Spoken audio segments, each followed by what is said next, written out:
Hey there and welcome back to the Rora Realm, your one-stop shop for everything Rora, from education through to announcements, upcoming updates, key talking points, and just everything that you need to know about Rora. And in today's video, we will be talking about the tokenomics of Rora, the total supply, the taxes, how everything is broken down, how it is very secure, some of the precautions that the team at Rora have taken, and everything that you may need to know about tokenomics. So without further ado, let's just jump into the Roraverse and into Web3 Reimagined.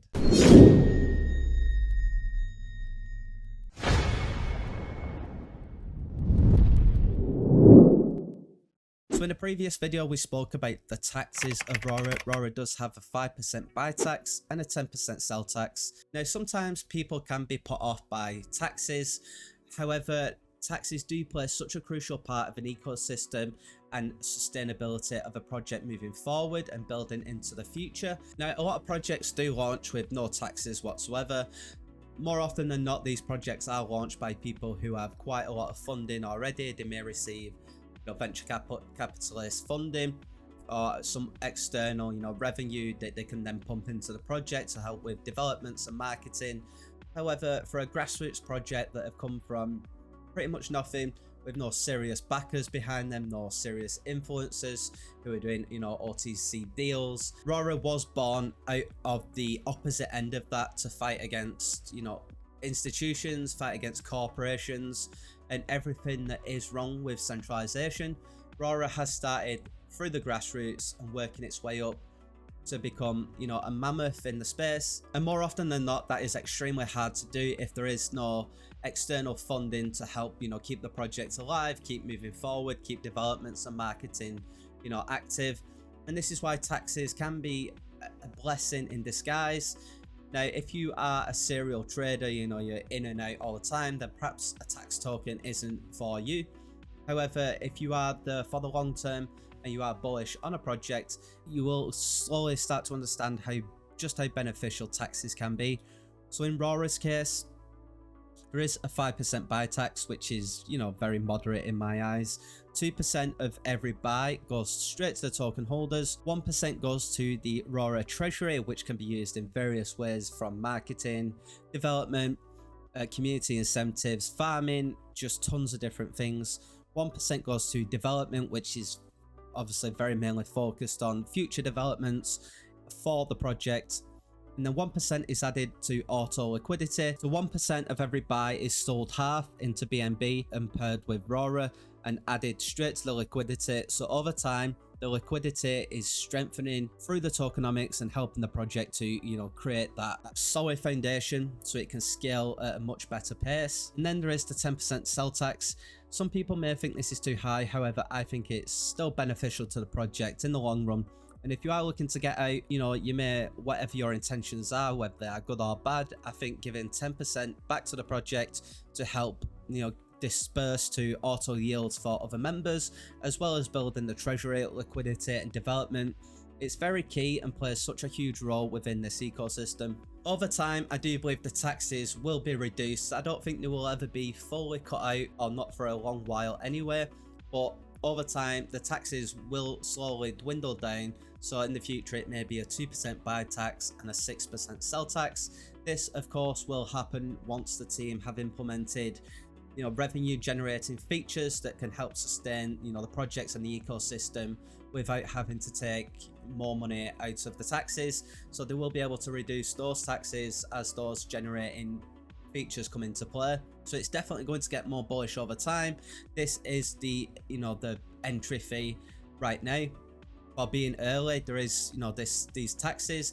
However, I'd rather pay 5% buy tax now than paying 2% when the project is already into the tens of millions. So that's just something that you may want to think about to help you decide what you should do and when the best time for you to get in is. Because if you are waiting for the buy and sell taxes to come down at some point, whether that's in 3 months, 6 months or 12 months, by then there may be a lot of missed opportunities. If you head to rorarealm.gitbok.io, you will find just everything that you need to know about Rora.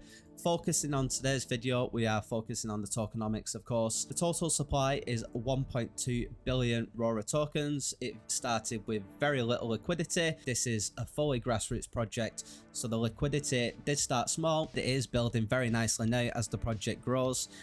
The liquidity also grows too, which shows signs of strength in the project. The official contract address is also here in the docs, and the team locked the liquidity for 1 year. You can actually view this via this team.finance link. I do believe team.finance is a partner of Dex Tools, or a project from Dex Tools. And if you head here, you can see that $20,000, which is the total liquidity for Rora, this is locked up.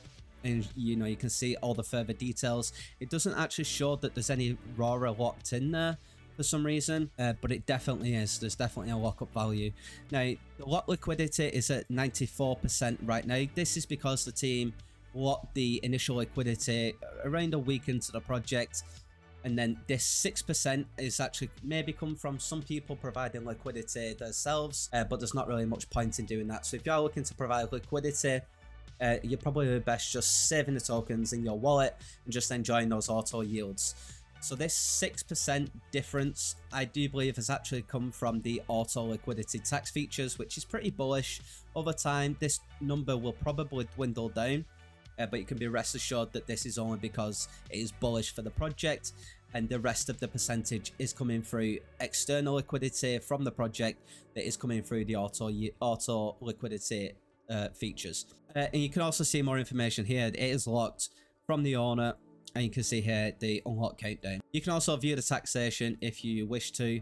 You can see all the pancake LPs were locked in here. Also, another very important thing to note is this section right here.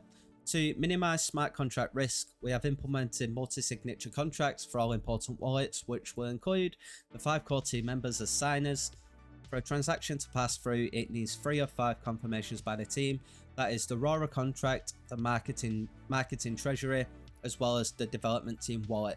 All of these are on a multi-sig with the team, a 3 of 5 confirmations. And of course, if multi-sigs do offer that extra security for investors and a bit more peace of mind. The distributions of the tokens, 79% went to initial liquidity, 12% went to the marketing wallet, and 9% went to the development team. Now, the purpose of the marketing token allocation is outlined briefly here. This probably doesn't even begin to scratch the surface, but marketing tokens will be held for future Rora events and community incentives, such as community airdrops, giveaways and incentive events, guardian missions and bounties, marketing strategies and farming opportunities. There is also a dedicated section for buy and sell taxes if you prefer to read this in a written format too, or just to get yourself more familiar, you can head to the rorarealm.gitbok.io and have a look at the tax breakdown. Something important to note, that every sale has a maximum limit of 1.9% price impact to help reduce volatility and dumping. So what exactly does this mean? Well, if you go to sell some Rora tokens, you will see down here there is a price impact, and this is, as you can see here, the difference between the market price and estimated price due to trade size. So if you want to sell, look here, there is 1 million tokens, you will see that the price impact is 1.3. So you will be able to go ahead and execute this trade. But if you do 1.5 million, you can see the price impact is actually 1.93, which goes 0.03 over the threshold. So you will not be able to make this sale. You could, however, do 1.4 million, which would do 1.81% price impact. And you can do that multiple times, but of course you will incur the 10% sell tax fee. So everything within the ecosystem has its own benefits. It is designed to help the project stay sustainable, help to build the liquidity, help to reward the loyal holders, help to go to the marketing and the treasury wallets. Everything has its own purpose, and that is what the buy and sell tax is. That's why they're so important and integral to building such a solid foundation and helping the project to strive into the future. If you have any more questions about the tokenomics or the buy and sell taxes, head to the Rora socials. That's the Twitter, Telegram or Discord. All of the links will be in the description down below on this video. Thank you for watching, and we'll see you in the Roraverse.